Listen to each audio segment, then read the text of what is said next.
Maritime investigator Octavius Blackthorne had seen every kind of incident the cruise industry could produce, but nothing prepared him for the case of the Serenity of the Seas and its systematically disappearing passengers. The luxury cruise liner departed Miami on a 7-day Caribbean voyage with 3,847 passengers and 1,200 crew members. The ship was state-of-the-art, featuring multiple restaurants, entertainment venues, and all the amenities wealthy travelers expected from a premium cruise experience. The first disappearance occurred on the second night. Penelope Ashworth, a 34-year-old marketing executive from Boston, failed to appear for her dinner reservation. Her cabin steward found her room undisturbed, with her belongings neatly arranged and no signs of struggle. Security footage showed her entering her cabin at 11:30 p.m., but no cameras captured her leaving. Ship security conducted a thorough search, assuming Penelope had fallen overboard accidentally. However, the safety railings were too high for an accidental fall, and there were no witnesses to suggest suicide. She had simply vanished without explanation. The second disappearance happened the following night. Bartholomew Chen, a retired professor traveling with his wife, disappeared from his cabin while she slept beside him. His wife woke to find his side of the bed empty and cold, as if he had been gone for hours.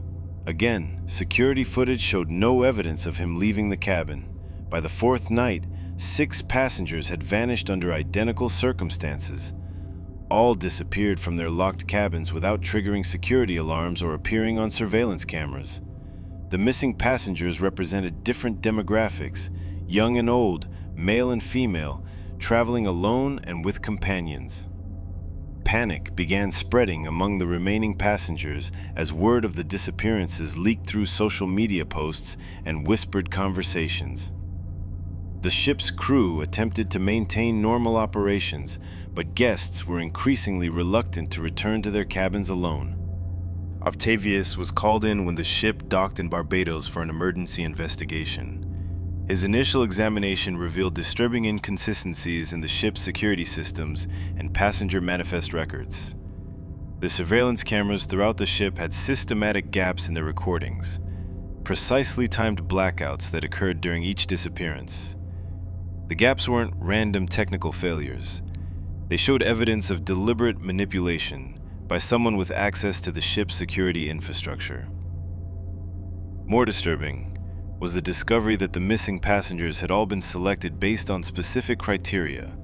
Each victim was traveling without close family members, had limited social media presence, and possessed significant financial assets with unclear beneficiaries. Octavius realized the disappearances weren't random incidents. They were carefully planned abductions, targeting individuals whose absence wouldn't immediately trigger extensive searches or media attention. The investigation revealed that the Serenity of the Seas had been infiltrated by a human trafficking organization that used luxury cruise ships as hunting grounds for wealthy, isolated victims. The operation was sophisticated, involving corrupt crew members, modified security systems, and carefully planned victim selection. The missing passengers hadn't fallen overboard or wandered off the ship. They had been systematically kidnapped and removed from their cabins through service corridors and crew-only areas that weren't monitored by passenger security cameras. The trafficking ring had modified the ship's ventilation system to pump sedative gases into selected cabins, rendering victims unconscious before extraction.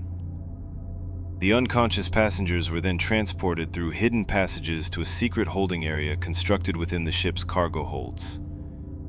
Octavius discovered the holding area during his investigation, a soundproofed compartment containing evidence that dozens of passengers from multiple voyages had been imprisoned there, before being transferred to smaller vessels during port stops.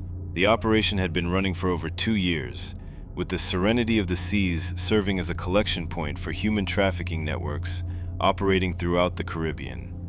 Passengers believed they were booking luxury vacations, but wealthy, isolated individuals were actually purchasing tickets to their own abduction. The trafficking ring's leader was revealed to be the ship's head of security, Commander Nathaniel Voss, who had access to all passenger information, security systems, and crew schedules. He had been identifying suitable victims during the booking process and arranging their systematic removal during voyages. The captured passengers were being sold to private buyers who sought individuals with specific characteristics: wealth, education, professional skills, or physical appearance. The victims were kept alive but heavily sedated, making them easy to transport and difficult to trace. When authorities raided the holding area, they found evidence of the trafficking operation, but no surviving victims. The prisoners had been transferred to other vessels during the ship's previous port stop, leaving behind only personal belongings and medical equipment used to keep victims sedated. The most horrifying discovery was the scope of the operation. Ship records revealed that over 200 passengers from multiple voyages had been reported as man overboard incidents or unexplained disappearances.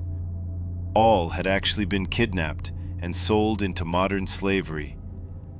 The investigation uncovered a network of cruise industry employees, port officials, and transportation services that had been facilitating the trafficking operation across multiple cruise lines and destinations. The Serenity of the Seas was just one vessel in a fleet used for systematic human hunting. Commander Voss and 17 crew members were arrested, but the broader trafficking network remained operational. The arrested individuals provided limited information about the organization's structure, claiming they were low-level operatives who knew nothing about the buyers or final destinations. The families of missing passengers faced a horrifying reality. Their loved ones were alive, but imprisoned somewhere in a network of illegal facilities spanning multiple countries. Despite extensive searches, none of the kidnapped passengers from the Serenity of the Seas have ever been recovered. The cruise industry implemented new security measures following the investigation, but maritime law enforcement officials believe similar operations continue aboard other vessels. The vast expanse of international waters provides perfect cover for criminal organizations that understand how to exploit the isolation and limited oversight of cruise ship operations. Octavius's final report contained a chilling warning. The modern cruise industry creates perfect conditions for systematic human trafficking. Thousands of passengers traveling in international waters with limited law enforcement oversight, comprehensive passenger data collection, and crew members from multiple countries with varying background check standards. The Serenity of the Seas case represents the tip of an iceberg that extends throughout the entire maritime tourism industry. The ship was eventually sold and renamed, continuing to operate under different ownership.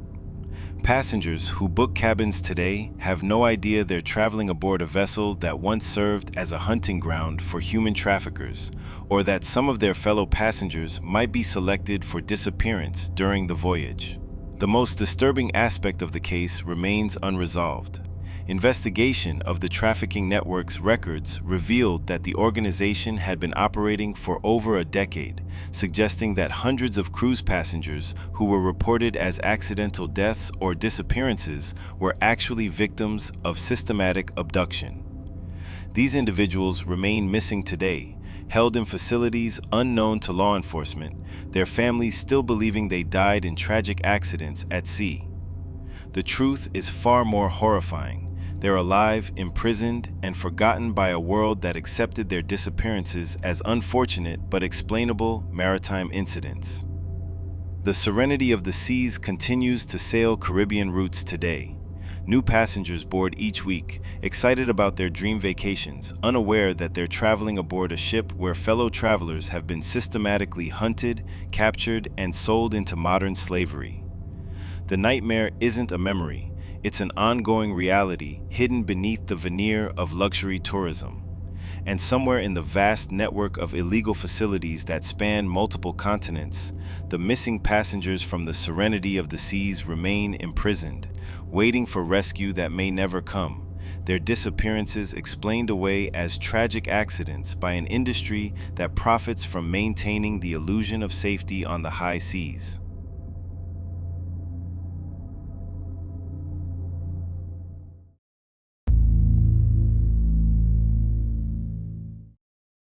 Dr. Evangeline Thorne was a respected neuroscientist who specialized in memory disorders.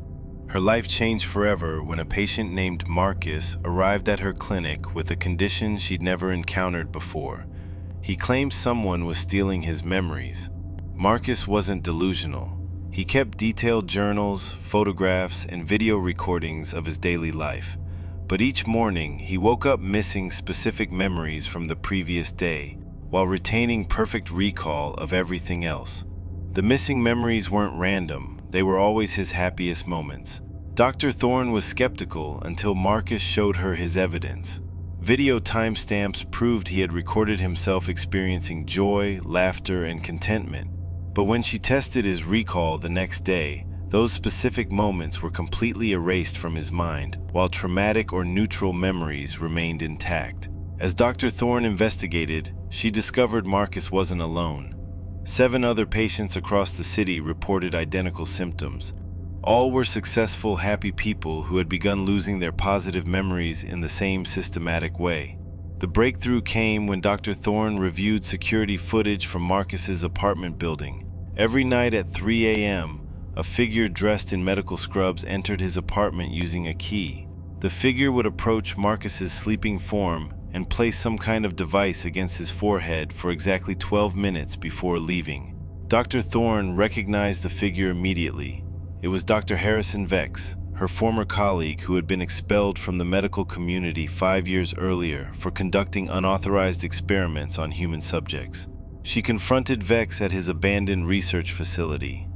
What she found there defied everything she understood about neuroscience and human consciousness. Vex had developed a machine that could extract and transfer specific memories between people. He had been harvesting happy memories from his victims and implanting them into his own mind. Vex explained his motivation with chilling calmness. He suffered from severe depression and an inability to experience joy. Rather than seek treatment, he decided to steal happiness from others. He showed Dr. Thorne rooms full of memory storage devices, each containing thousands of stolen moments of human joy, love, and contentment. But the true horror was revealed when Vex demonstrated the machine on Dr. Thorne herself. He strapped her down and began the extraction process.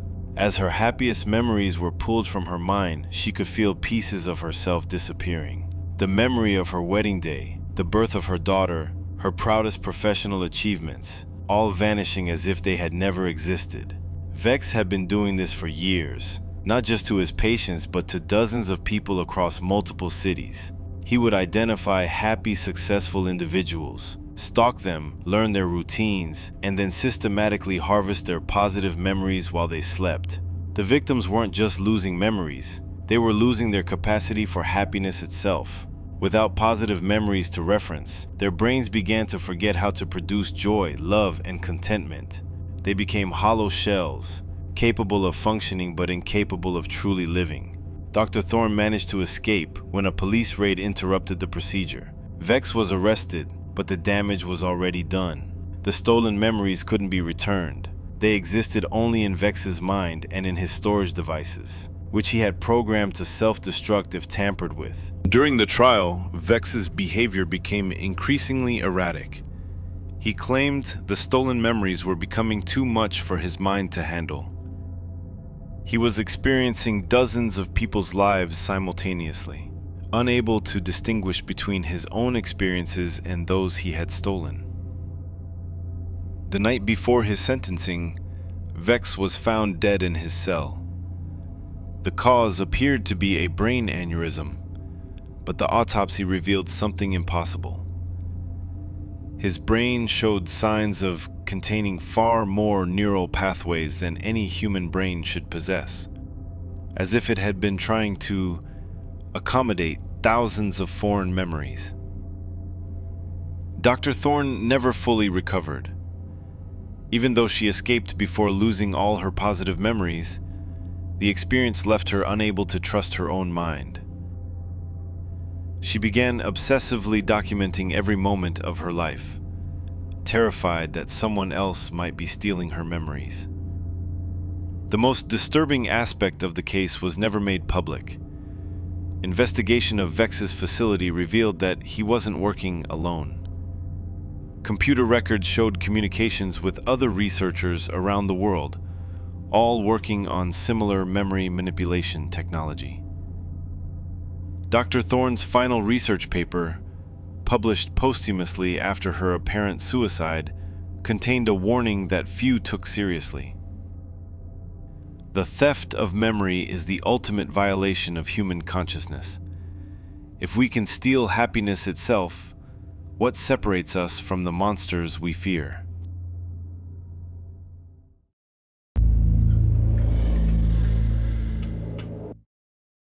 Real estate agent Cordelia Ashworth specialized in selling difficult properties, houses with dark histories that other agents wouldn't touch. She thought she'd seen everything, until she was assigned to sell the old Meridian house on Sycamore Street.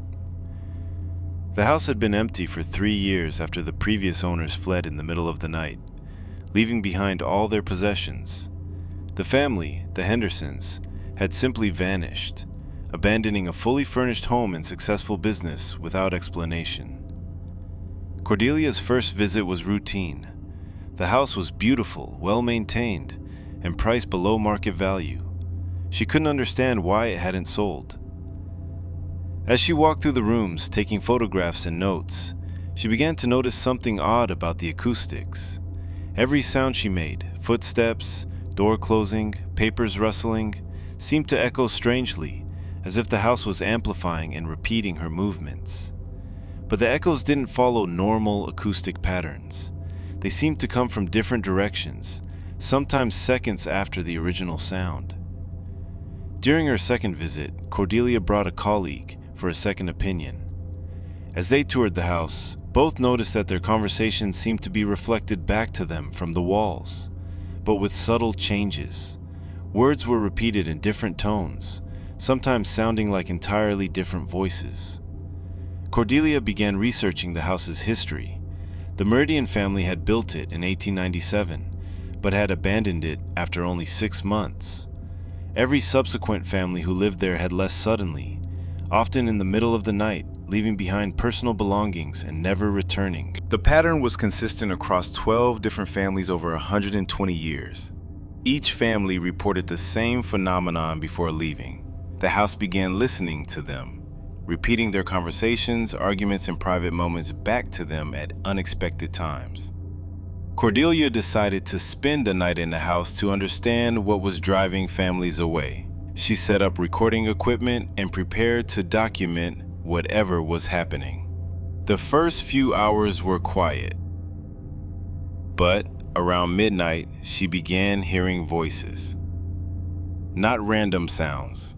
Her own voice, having conversations she recognized from earlier in the day. The house was playing back her words, but not in chronological order. She heard herself discussing private matters with her husband, confidential client information, and personal fears she had never spoken aloud. The house seemed to be broadcasting her most private thoughts, as if it had been recording not just her words but her internal monologue. As the night progressed, the voices became more frequent and more disturbing. She heard arguments between previous residents, intimate conversations, family secrets, and moments of fear and desperation spanning decades. The house had been recording every sound, every word, every private moment of every family who had lived there. But the most terrifying realization came when she heard conversations that couldn't possibly exist. The house was creating new dialogue by combining and rearranging recorded words, making previous residents appear to have conversations with each other across decades. She heard her own voice having a conversation with Mrs. Henderson, the woman who had fled 3 years earlier. Then she heard both of them talking to residents from the 1950s, discussing events that had happened in different time periods. The house wasn't just recording, it was creating a permanent archive of human experience, trapping the voices and memories of everyone who had lived there. Each family became part of an ever-growing collection of human consciousness, preserved forever in the walls. Cordelia tried to leave, but found the doors wouldn't open. The windows were sealed shut. As she struggled with the locks, she heard her own panic breathing being played back to her from speakers hidden throughout the house. The house began playing a symphony of terror. Every scream, cry, and moment of fear from every family who had tried to escape over the past century. The walls themselves seemed to pulse with the rhythm of human heartbeats, all slightly out of sync, creating a nauseating cacophony. When Cordelia was finally found 3 days later by concerned colleagues, she was catatonic. The doors and windows opened normally for the rescue team, but Cordelia never spoke again. Medical examinations showed no physical trauma, but her brain scans revealed unusual activity in the areas responsible for auditory processing. In the months before her death, Cordelia would sit in complete silence, but occasionally would mouth words as if responding to conversations only she could hear. Audio equipment placed near her recorded faint whispers, fragments of conversations from the Meridian house still playing in her mind. The house was demolished 6 months later, but construction workers reported hearing voices from the rubble. The lot remains empty today, though neighbors claim they sometimes hear faint conversations coming from the vacant ground, especially on quiet nights. The most disturbing detail was discovered in Cordelia's final notes. The house doesn't just record what we say, it records what we think. And once it has our thoughts, it can make us think anything it wants.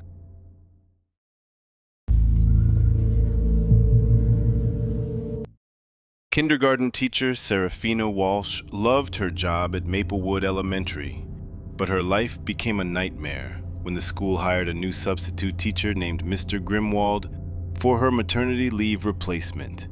The children adored Mr. Grimwald immediately, which should have been reassuring. But when Serafina returned to work 3 months later, she found her students had changed in disturbing ways. The children were quieter, more obedient, and strangely uniform in their behavior.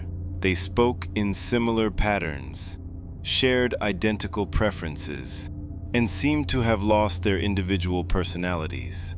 Parents praised Mr. Grimwald for fixing their difficult children, but Serafina recognized something was fundamentally wrong. She began investigating Mr. Grimwald's background and discovered he had no verifiable employment history.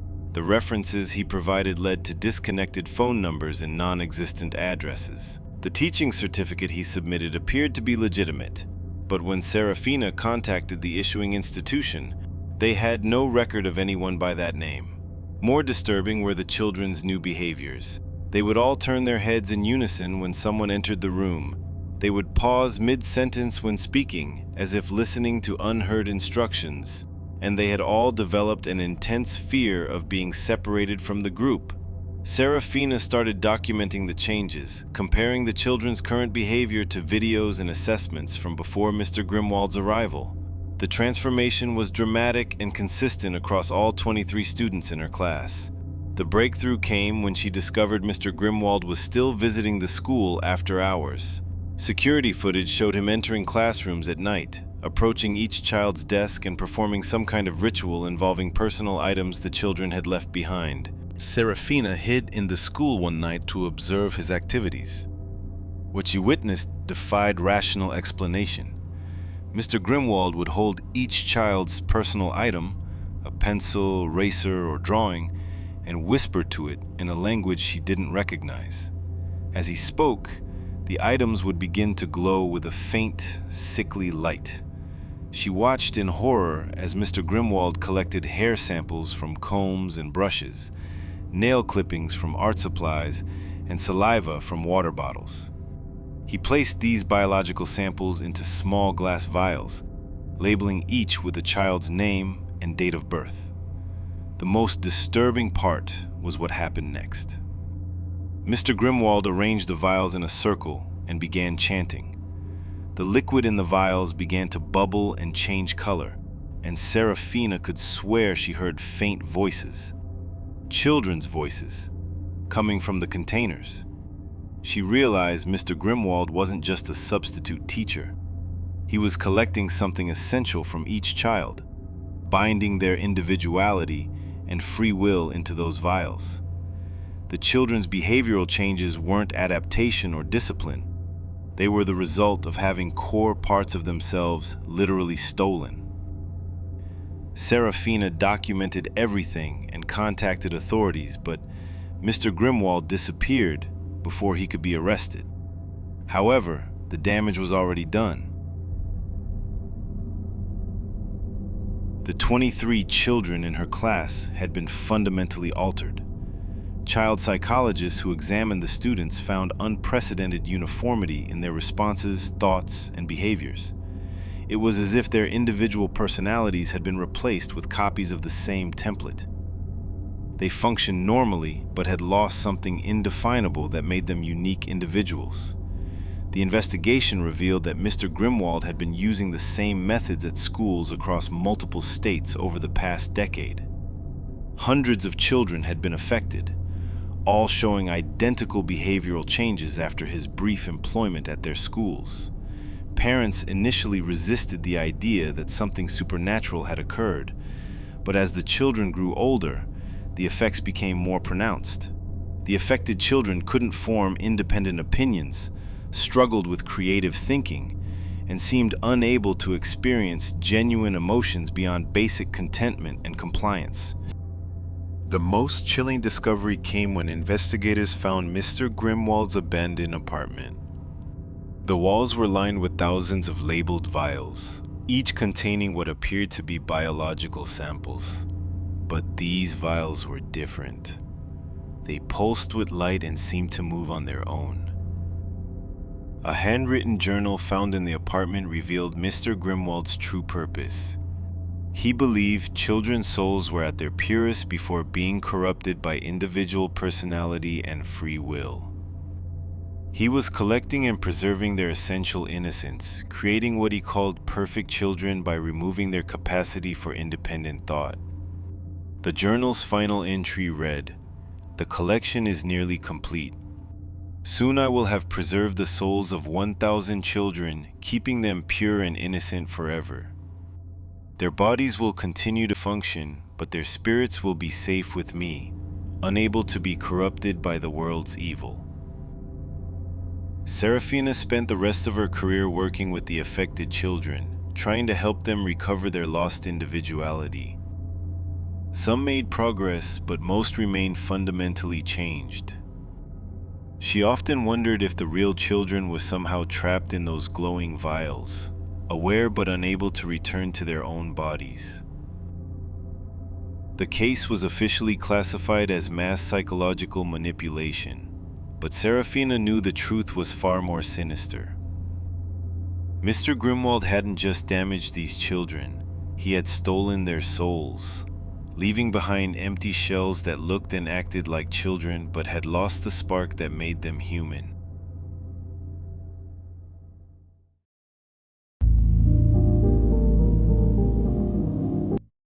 Hospital security guard Maximilian Thorne had worked the night shift at St. Catherine's Medical Center for 8 years without incident. The job was usually quiet, checking locked doors, monitoring empty hallways, and ensuring the building remained secure while most staff and patients slept. That changed when the hospital opened a new wing dedicated to long-term care for catatonic patients. These were individuals who had suffered severe psychological trauma and had withdrawn completely from the conscious world, requiring constant medical supervision but showing no awareness of their surroundings. Maximilian's first night patrolling the new wing seemed normal. 27 patients lay in private rooms, connected to monitoring equipment but otherwise still and silent. The hallways were dimly lit, and the only sounds were the soft beeping of medical devices and the whispered conversations of night shift nurses. But during his second patrol around 2 a.m., Maximilian noticed something odd. One of the patients, a middle-aged woman named Ophelia, who had been catatonic for 6 months, had moved. She was still lying in the same position, but her eyes were now open and tracking his movement through the observation window. Maximilian checked her chart. The medical notes clearly stated that Ophelia showed no signs of consciousness or awareness. She hadn't responded to stimuli, spoken, or moved voluntarily since her admission. Yet her eyes followed him as he walked past her room, and he could swear he saw recognition in her gaze. He reported the observation to the head nurse, who dismissed it as coincidence or wishful thinking. Catatonic patients sometimes had periods of apparent alertness that meant nothing medically. But Maximilian knew what he had seen. Ophelia was aware, even if she couldn't communicate. Over the following nights, Maximilian began paying closer attention to the catatonic patients. He discovered that several of them showed signs of awareness during the late night hours. Their eyes would move, following sounds and movement. Some would turn their heads slightly when he entered their rooms. A few seemed to mouth words silently when they thought no one was watching. The most disturbing discovery came when Maximilian installed a small audio recorder in the hallway. During playback, he could hear faint whispers coming from the patients' rooms, between 2 and 4 a.m. The whispers were barely audible, but they were clearly human voices speaking in urgent, frightened tones. Maximilian began documenting his observations, noting which patients showed awareness and when. He discovered a pattern. The patients were most active during the deepest part of the night, when the hospital was quietest and staff presence was minimal. It was as if they were deliberately hiding their consciousness during regular hours. The breakthrough came when Maximilian learned to read lips. He positioned himself where he could observe Ophelia during her periods of apparent awareness and began translating her silent words. "Help us," she was saying. "We're trapped. Can't move, can't speak, but we're still here. All of us are still here." Maximilian realized the horrifying truth. The catatonic patients weren't unconscious. They were fully aware, fully conscious, but unable to control their bodies or communicate with the outside world. They were trapped in their own minds, watching everything that happened around them, but powerless to respond.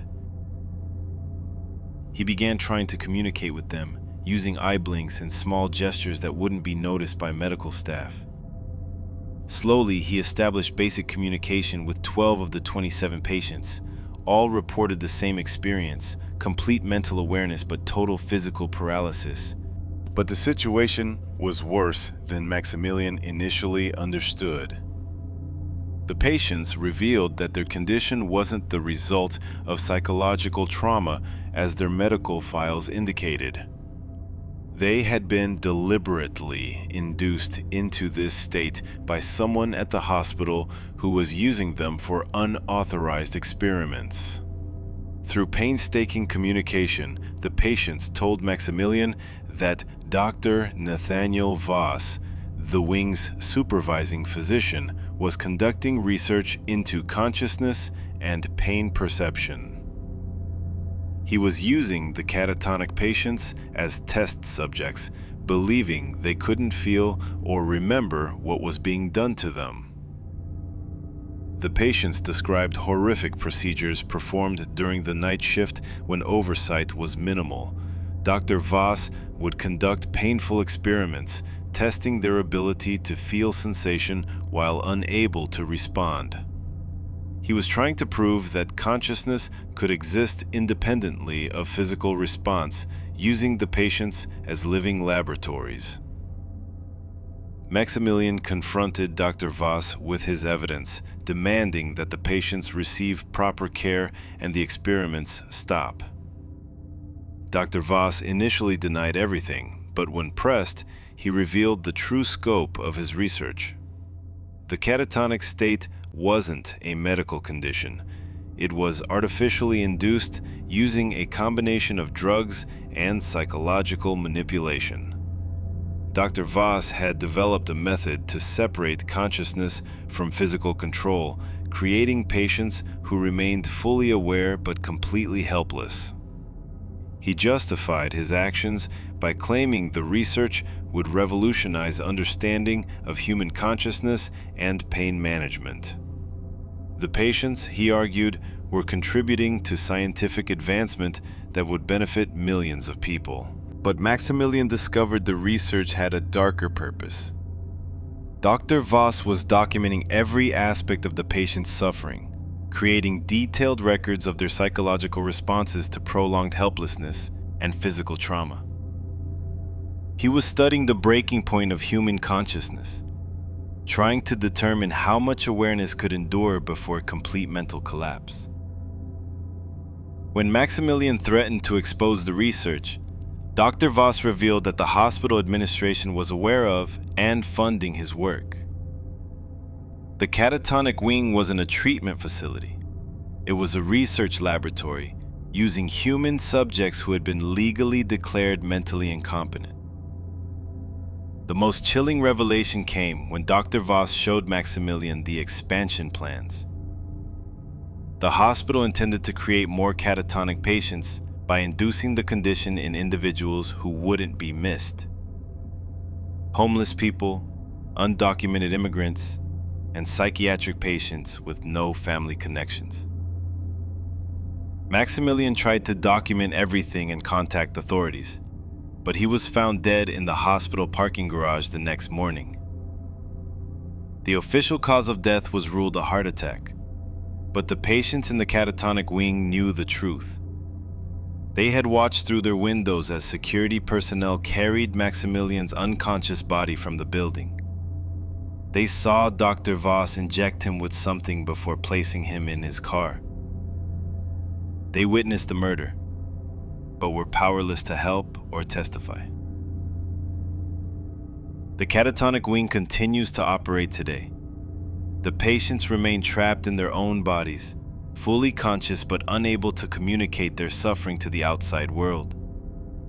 They can only watch and remember, hoping that someday someone else will discover their secret and find a way to free them from their living nightmare.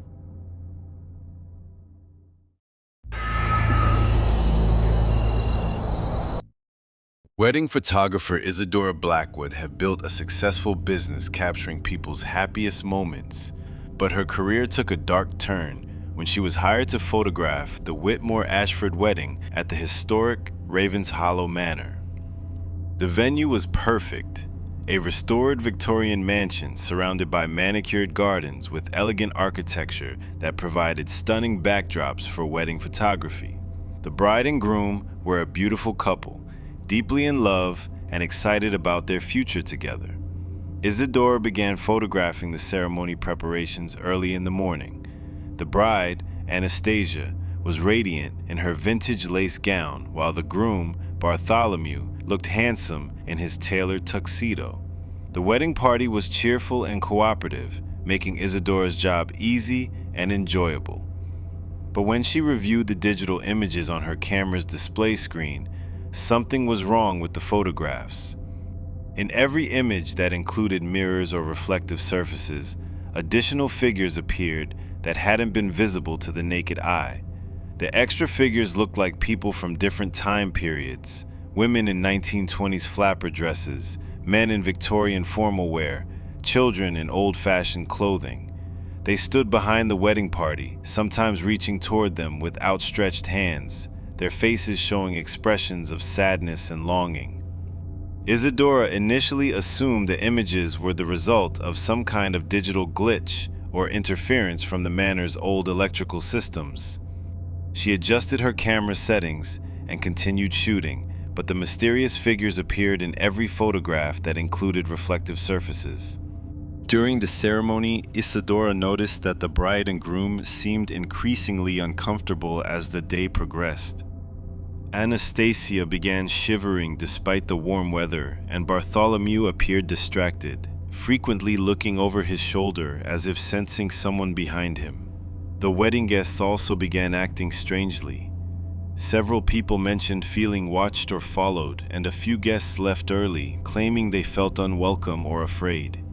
The atmosphere gradually shifted from celebration to unease, though no one could explain why. When Isadora reviewed her photographs later that evening, she discovered the images had changed. The mysterious figures that had appeared only in reflective surfaces were now visible throughout all the photographs, standing directly behind the bride and groom, reaching toward them with increasing desperation. She researched the history of Ravens Hollow Manor and discovered it had been the site of multiple tragedies over the past century. Dozens of people had died on the property under mysterious circumstances. Wedding guests who had fallen from balconies, brides who had been found drowned in the garden fountain, and grooms who had suffered fatal accidents on their wedding nights. The pattern was consistent. Couples who married at Ravens Hollow Manor rarely survived their first year of marriage. Most died in accidents or from sudden illnesses, but a few simply vanished without explanation, leaving behind only their wedding photographs as evidence they had ever existed. Isadora contacted Anastasia and Bartholomew to show them the photographs, but discovered they had both been hospitalized the night after their wedding. Anastasia had suffered a severe allergic reaction to something she had eaten at the reception, despite having no known food allergies. Bartholomew had experienced a heart attack at age 28, with no previous history of cardiac problems. Both survived their medical emergencies, but their recovery was complicated by shared hallucinations. They claimed to see people from their wedding photographs following them, trying to communicate with them, begging them for help. Isadora began investigating other weddings that had been held at Ravens Hollow Manor. She contacted previous photographers and discovered that many had experienced similar phenomena, mysterious figures appearing in photographs, unexplained technical malfunctions, and an overwhelming sense of being watched while working at the venue. The most disturbing discovery came when she found a photographer's journal from 1987. The photographer, Marcus Holloway, had documented his experience shooting a wedding at Ravens Hollow Manor. His final entry read, "The people in the photographs aren't ghosts. They're warnings. Every couple who marries here joins them, becoming part of the manor's collection. The building feeds on love and happiness, converting joy into something dark and hungry." Isadora realized that Ravens Hollow Manor wasn't just haunted, it was actively hunting. The mysterious figures in her photographs weren't trying to frighten the living, they were trying to warn them. Every couple who had married at the manor over the past century had become trapped there, their souls bound to the building, forced to watch helplessly as new victims were lured to the same fate. The manor used its beautiful appearance and romantic atmosphere to attract couples, then systematically destroyed their happiness and trapped their spirits. The wedding photographs weren't just memories, they were prison documents, proving that each couple had willingly entered the manor's domain. Anastasia and Bartholomew's health continued to deteriorate over the following months. They began aging rapidly, their hair turning gray and their skin becoming pale and thin. Medical tests showed no explanation for their decline, but Isadora recognized the symptoms from her research into previous Ravens Hollow Manor couples. The manor was slowly draining their life force, drawing them back to the building where their wedding had taken place. Despite their efforts to stay away, they found themselves driving to Ravens Hollow Manor during blackouts, waking up in the garden or hallways with no memory of how they had arrived. Isadora's attempts to help them were unsuccessful. The connection between the couple and the manor had been established during their wedding ceremony, sealed by the photographs that captured their binding to the building. They were becoming part of Ravens Hollow Manor's collection, joining the dozens of couples who had been trapped there over the decades. The final photograph in Isadora's collection showed Anastasia and Bartholomew standing in the manor's garden, but their images were becoming transparent, fading like old photographs left in sunlight. Behind them, the figures of previous couples were becoming clearer, welcoming them into their eternal imprisonment. Ravens Hollow Manor continues to host weddings today. The venue's website features beautiful photographs of happy couples, but careful examination reveals faint figures in the background, the ghosts of previous weddings, forever trapped in their moment of greatest joy, trying desperately to warn new victims away from their fate.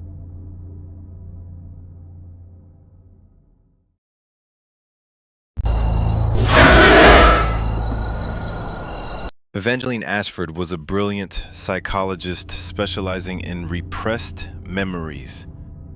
She helped trauma victims recover lost pieces of their past through hypnotherapy and guided recollection techniques. Her success rate was extraordinary. But Evangeline had a secret.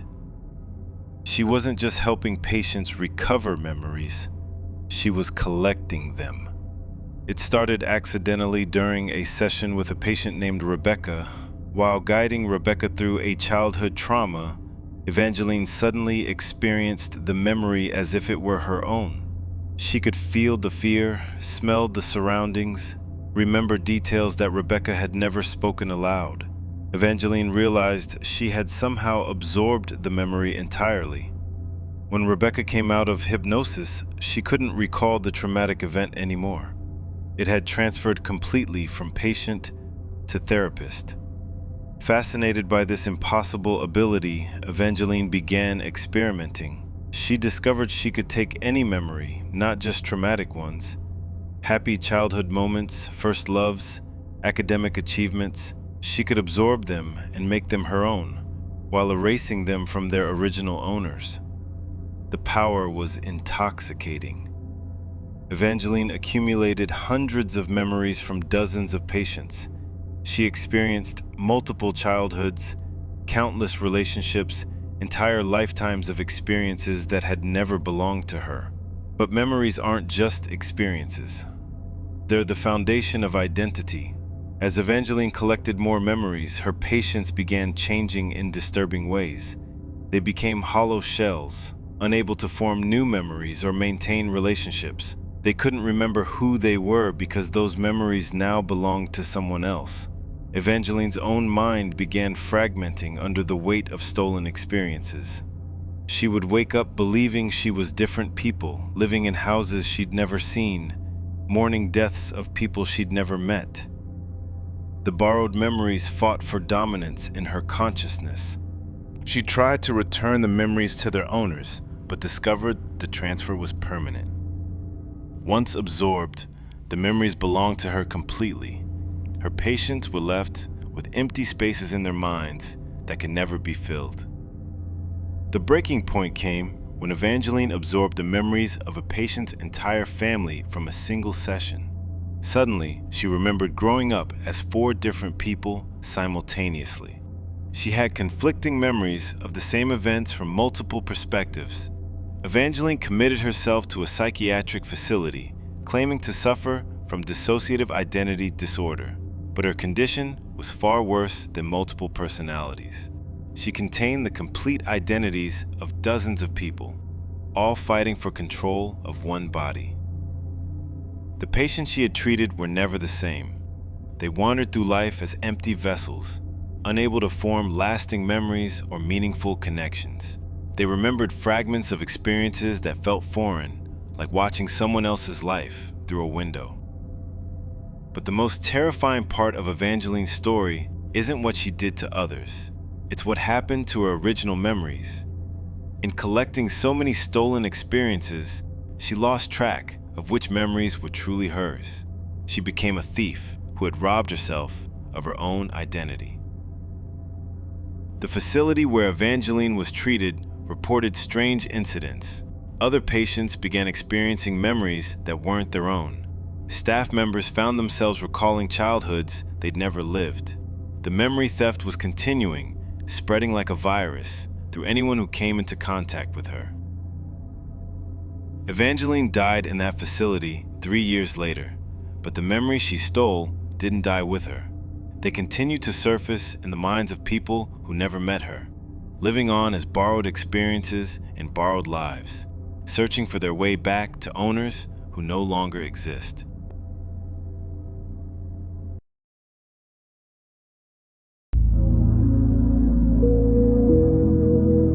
Thaddeus Brennan thought he'd found the perfect home in suburban Connecticut. The 1920s colonial house came at an unusually low price, and the previous owner seemed eager to sell. What Thaddeus didn't know was that the house had been watching him long before he ever set foot inside. The first week was normal. Thaddeus worked from his home office, enjoying the peace and quiet. But on the 8th night, he heard scratching inside the walls, Not mice or squirrels, something deliberate, methodical, like fingernails dragging against wood in a pattern. He called an exterminator who found nothing. The scratching continued every night at exactly 11:47 p.m., always starting from the same spot in the living room wall and moving through the house in a specific route. Thaddeus began tracking it on paper, drawing the path the sound took each night. After 2 weeks, he realized the scratching was spelling something. Letters, words, messages. "I know you're there." Thaddeus contacted the previous owner, demanding answers. The elderly woman broke down crying over the phone. She explained that her daughter, Cordelia, had disappeared inside that house 30 years ago. Not left, disappeared. Security cameras showed her entering the house but never leaving. Police searched every inch but found nothing. The scratching messages became more personal. Thaddeus works late. Thaddeus drinks coffee at 6 a.m. Thaddeus sleeps on his left side. Terrified, Thaddeus hired contractors to open the walls where the scratching originated. Behind the living room wall, they found a hidden space, a narrow passage that ran through the entire house like veins through a body. The passage was just wide enough for a person to crawl through. Inside the passage, they found personal belongings spanning decades: wallets, jewelry, photographs, and clothing from at least 12 different people. All missing persons cases from the surrounding area, dating back to 1952. But the most disturbing discovery was at the end of the passage, in a small chamber behind the master bedroom wall. Scratched into the wood were thousands of marks, not random scratches, but detailed observations, daily schedules, personal habits, fears, and secrets of every person who had lived in the house. The final entry, carved in fresh wood, read, "Thaddeus will join us soon. He leaves the back door unlocked." Thaddeus had never told anyone about his habit of leaving the back door unlocked while taking his morning run. He'd never even consciously realized he did it. Police sealed the house and began excavating the property. They found 17 bodies buried in the basement and backyard, all previous residents and visitors who had simply vanished over the decades. But here's where the story becomes truly disturbing. The medical examiner determined that several of the victims had been alive for weeks or months after their disappearance, based on the scratches and carvings found in the hidden passages.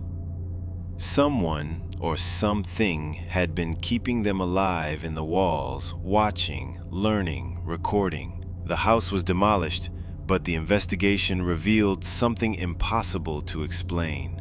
The scratching patterns found in the walls matched no known human handwriting. The marks were consistent across 7 decades, suggesting either one impossibly long-lived person or something that wasn't human at all. Thaddeus moved across the country, but the watching didn't stop. New scratching appeared in his apartment walls. New messages. "Distance doesn't matter. We know where you are." The last anyone heard from Thaddeus was a frantic voicemail left for his sister. "It followed me. The thing in the walls. It's not human. It's been collecting people for decades, and now it wants to add me to its collection. If something happens to me, don't look for my body. Look for the scratching. It's everywhere now." Thaddeus disappeared that night. His apartment was found undisturbed, except for fresh scratching in the walls that spelled out, "Collection complete."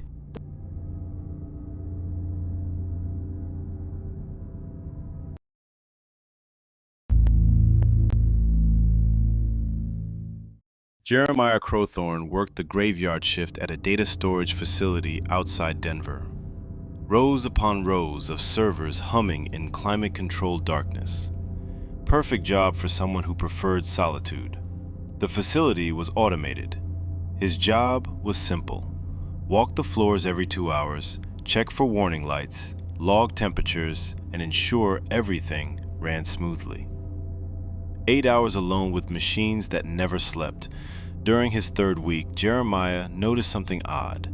Server bank 7G showed unusual activity logs, massive data transfers happening at 3:33 a.m. every night.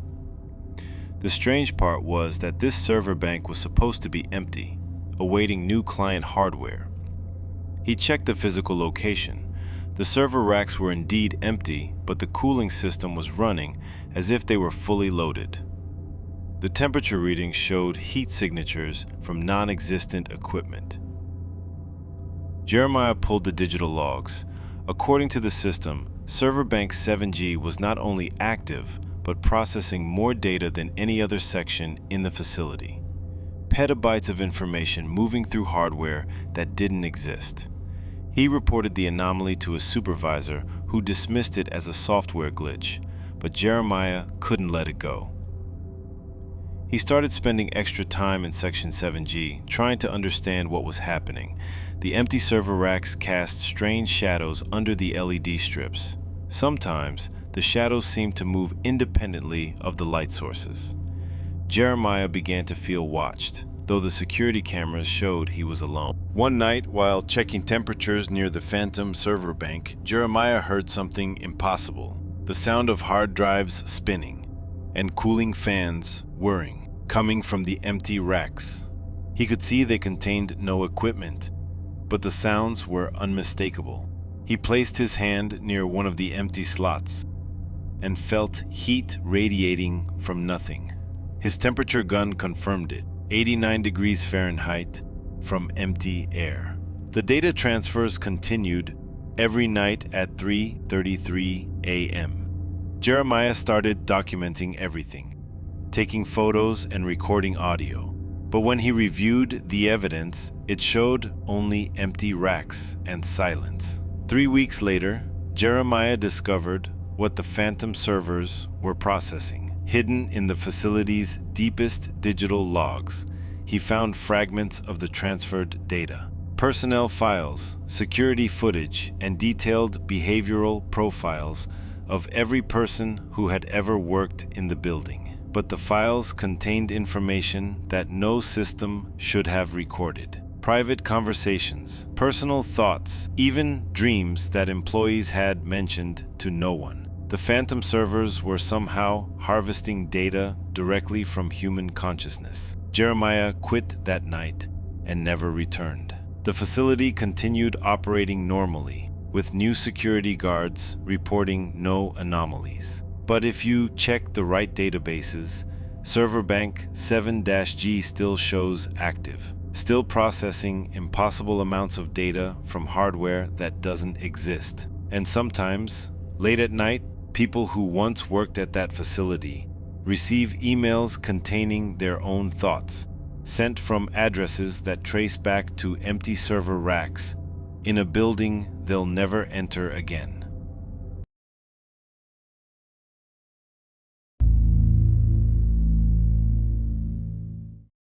Phoenix Remington was a sound engineer who specialized in acoustic design for concert halls and recording studios. He understood how sound worked, how it traveled, how it could be manipulated and controlled. He thought he knew everything about audio, until he moved into an apartment that defied every law of physics he understood. The apartment was perfect: high ceilings, hardwood floors, and most importantly, for Phoenix, excellent acoustics. When he clapped his hands, the sound was crisp and clear, with no unwanted echoes or reverb, ideal for his home studio setup. But on his third night there, Phoenix heard something that shouldn't exist: an echo of his own voice, but delayed by exactly 24 hours. He had been on a phone call the previous evening, discussing a project with a client. At the same time the next night, he heard his own voice having that exact conversation, coming from somewhere inside the walls. Not a recording. The acoustic properties were wrong for that. This was a live echo, as if sound could travel through time. Phoenix tested the phenomenon scientifically. He spoke specific phrases at specific times and waited 24 hours. Without fail, he would hear those exact words echoing back at him with perfect acoustic clarity 1 day later. The delay was precise. Not 23 hours and 59 minutes, not 24 hours and 1 minute, exactly 24 hours, down to the second. Phoenix realized his apartment was somehow storing sound and playing it back with a 24-hour delay. But that was just the beginning of the horror. He started hearing conversations he'd never had, arguments with people he'd never met, phone calls he'd never made. The apartment wasn't just echoing his own sounds, it was echoing sounds from the future. Phoenix began documenting everything. He heard himself agreeing to projects he'd never been offered. He heard himself talking to friends about events that hadn't happened yet. Most disturbing of all, he heard himself having conversations about how frightened he was becoming of his own apartment. The future echoes were always accurate. Within days, everything he heard would happen exactly as the echoes predicted. He would receive the phone calls, have the conversations, live through the events that the apartment had already played back to him. Phoenix tried to change the future by acting differently than the echoes suggested, but every attempt failed. The conversations happened word for word, even when he tried to remain silent. It was as if the echoes weren't predictions. They were commands that his future self was forced to obey. The breaking point came when Phoenix heard an echo that terrified him beyond reason. His own voice, screaming in terror, begging someone to stop. The sound went on for 17 minutes, before ending abruptly in silence. Phoenix knew this echo would come true in exactly 24 hours. He tried leaving the apartment, but wherever he went, he could still hear the echoes calling him back. The sound had somehow attached itself to him, following him like an acoustic shadow. He spent the next 23 hours in a state of panic, knowing that at the predetermined time he would experience whatever horror the echo had revealed. He considered calling the police, but he had already heard the echo of that conversation. They wouldn't believe him. At the exact moment predicted, Phoenix found himself back in his apartment, though he couldn't remember how he'd gotten there. The screaming began right on schedule, his own voice filled with terror, begging for mercy from someone who wasn't there. But here's the truly horrifying part. Phoenix wasn't being attacked. He was screaming at his own reflection, begging his future self to stop doing something that his present self couldn't control. The apartment had created a loop.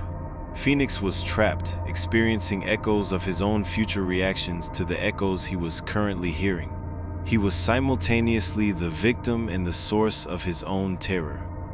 Phoenix disappeared from his apartment 3 days later. The landlord found it empty, but the new tenants report strange acoustic phenomena. They hear conversations that seem to be happening one day in the future, and sometimes, late at night, they hear someone screaming, begging for the echoes to stop. But the most disturbing part is that Phoenix's screams are still echoing in that apartment, 24 hours behind reality, which means somewhere, somehow, Phoenix is still trapped in that time loop, still experiencing the same terror every single day, forever.